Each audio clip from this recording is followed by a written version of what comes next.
Tonight we begin a series of reports profiling some of the men and women who may run for president in 2016. First up, Indiana Governor Mike Pence, who last week took his name out of the running for the chairmanship of the Republican Governors Association. He says he wants to focus on serving the people of Indiana.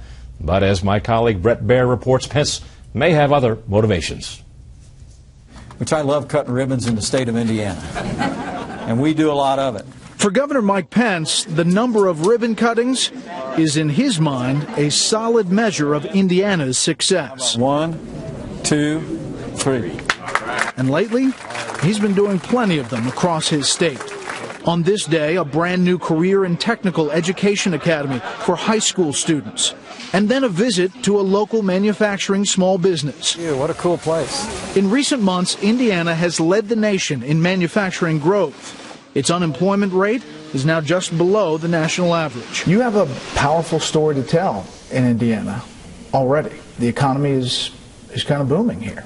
Indiana's a state that works because we've been putting common sense into practice in our state over much of the last 10 years. I don't think our state budget should ever grow faster than the family budgets in the state of Indiana. So we held the line on spending in our first budget to the average rate of inflation over the last 10 years. On education and the national standards known as Common Core that have been under attack, especially in conservative circles. I'm proud of the fact that Indiana was the first state to legally withdraw from the national standards of Common Core, and now we're the only state to have gone through the process of writing our own standards. Now, critics would say it's really kind of like Common Core, but you say it's separate. I believe education is a state and local function.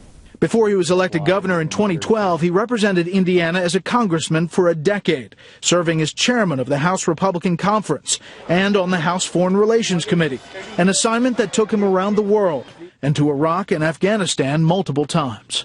What is your sense about the administration's foreign policy overall, and specific areas where you think Republicans have a chance to differentiate? When you see the erosion of America's credibility on the world stage, the American people know that we've got to change course overseas.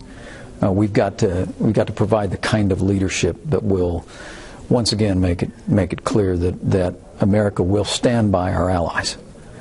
And we will confront our enemies. But I think that would be wise for whoever our nominee would be to make it clear to the American people before the election who their national security and foreign policy team would be. It was a health care issue, not foreign policy, that Governor Pence confronted President Obama with right on the tarmac when the president visited Indiana in early October.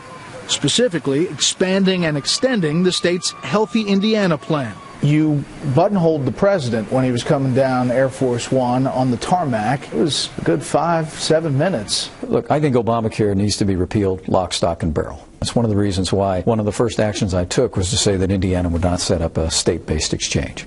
Here in the state of Indiana, we introduced Medicaid reform more than half a dozen years ago. We call it the Healthy Indiana Plan. It requires people who are eligible for Medicaid in Indiana to make a monthly contribution to their own health savings account. It's built on a foundation of personal responsibility. When you hear somebody say, no, this is Indiana's Obamacare light. We ruled out expanding traditional Medicaid.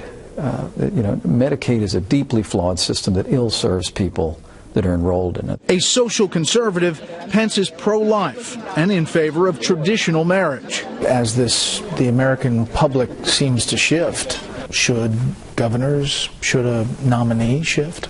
Well, I will always believe marriage is between one man and one woman. I respect the law.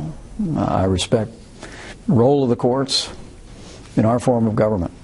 And we'll hew to the rule of law in the state of Indiana. In 2010, Pence was the top choice for president in a straw poll conducted by the Value Voters Summit, edging out former governors Mike Huckabee and Mitt Romney. I'm a Christian, a conservative, and a Republican in that order. Just weeks later, though, he told us he wasn't running. Are you considering a run? I have no plans to run for president. in 2012. But this time around, will he or won't he questions are surfacing again. Can he raise money? He doesn't quite have a national profile yet. Can he develop that?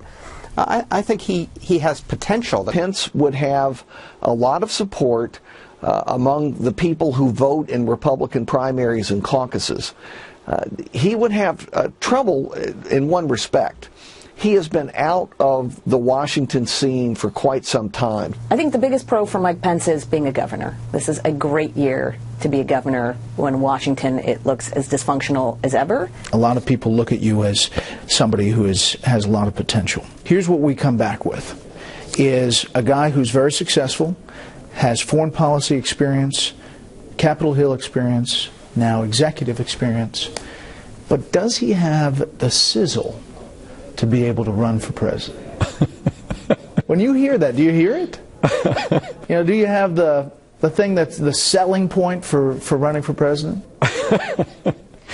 When people mention me for the highest office of the land, I'm deeply humbled by that. I really think the best service that I can offer to the country today is to continue to be a governor of a state that works. Later, we took a walk around Pine Lake to find out what makes Mike Pence Mike Pence. You grew up here in Columbus, Indiana.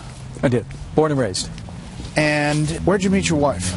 I met my wife at a church in Indianapolis.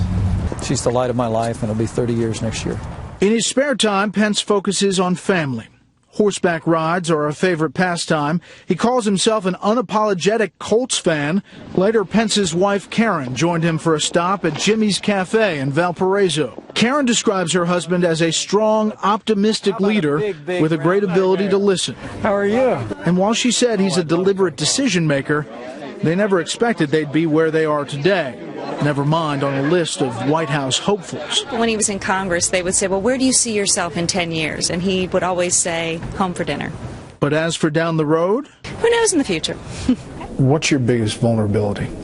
I'm a very content man. That's the vulnerability, that you're content? Reminded one time one of my brothers teased me because I didn't shine my shoes. And he said to me, you're not going to go anywhere in those shoes. And I said, well, I like it here. That contentment and that focus on Indiana is where I'll remain, and we'll let my future take care of itself.